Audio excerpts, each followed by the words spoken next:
दुंदुभी नाम का दैत्य है, वो बहुत ही बलवान है और वह मल्ल युद्ध की बलवान था और वह मल्ल युद्ध की सारी गति जानता था।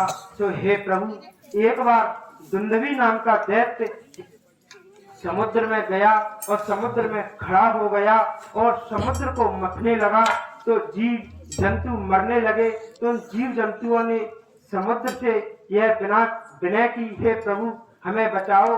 तो समुद्र देवता ने उस दुंदुभी दैत्य से कहा, हे दुंदुभी, मैं आपके जीतने योग्य नहीं हूँ, आप हिमालय पर्वत पर जाइए, वह आपके जीतने योग्य है। तो हे प्रभु, वह दुंदुभी नाम का दैत्य हिमालय पर्वत पर गया और उसने हिमालय पर्वत को अपनी उंगलियों पर उठा लिया। तो वहां के जीव जंतु पेड़ पौधे सभी परेशान होने लगे। तो उन्होंने कहा, हिमालय देव हमें बचा लीजिए। तो हिमालय देव ने उस दुंदुभी से विनय किया और कहा, हे दुंदुभी, मैं आपके जीतने योग्य नहीं हूँ, आप पंपापुर नगर में जाइए, वहाँ बाली नाम का एक बानर रहता है, वह आपके जीतने योग्य है। हे प्रभु, तब वह दुंदुभी दैत्य पंपापुर नगर में पहुंचा और वहां जाकर गर्जना करने लगा। ऐसे गर्जना करने लगा, पंपापुर वासियों को ऐसा लग रहा था मानो राहु चंद्रमा को ग्रसने के लिए आ गया हो। तो हे प्रभु, तब बाली आया और बाली ने उस पर मुष्ट का प्रहार किया और बाली ने दो उसके टुकड़े किए, एक उत्तर दिशा की ओर फेंक दिया, एक दक्षिण दिशा की ओर फेंक दिया। तो हे प्रभु, उसी का खून मातंग ऋषि की कुटिया में गया।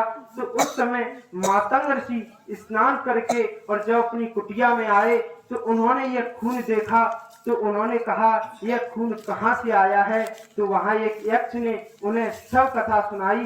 तो फिर उन्होंने मातंग ऋषि ने बाली को श्राप दे दिया, हे बाली, अगर तुम इस पर्वत पर आओगे तो तुम भस्म हो जाओगे।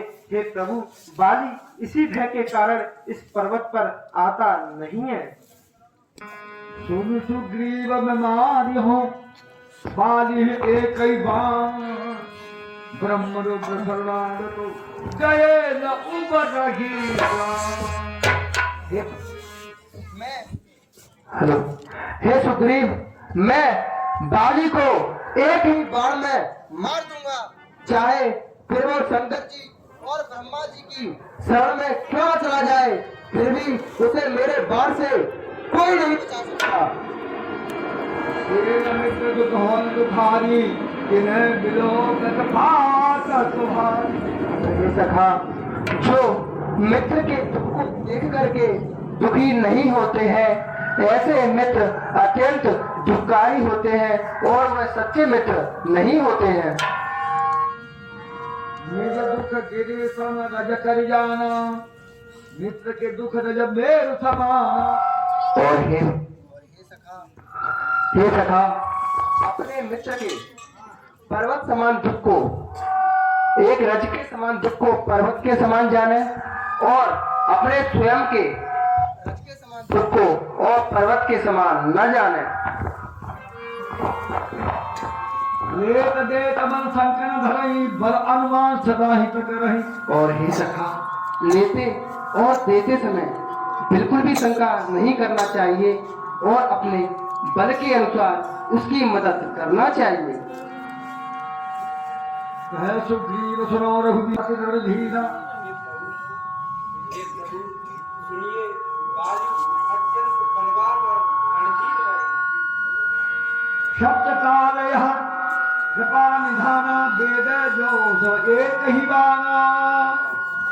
और हे प्रभु, बाली को जो 7 वृक्ष हैं, जो इन्हें एक बाण से वेद देगा, वही बाली का वध कर देगा।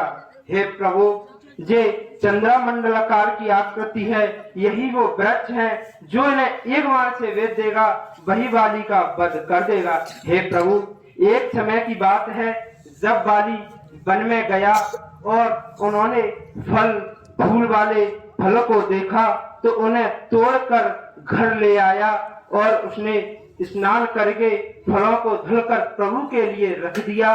तो वहां उसने आकर देखा तो उस पर एक सर्प चंद्रमंडलाकार आकृति जैसे बैठा था। तो वो सर्प उसे कहता है, क्या तुम्हें मेरा वो भय नहीं है? तुम इस पे आके बैठे, तुमने मेरा भोजन नष्ट किया है। हे प्रभु, तो उसने बाली ने श्राप दे दिया, जाओ मैं तुम्हें श्राप देता हूँ, ये वृक्ष तुम्हें चंद्रमंडलाकार आकृति के जैसे वेद कर बाहर निकलेंगे।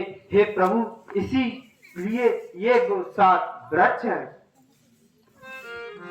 रघुनाथ कहाए रामचंद्र की जय।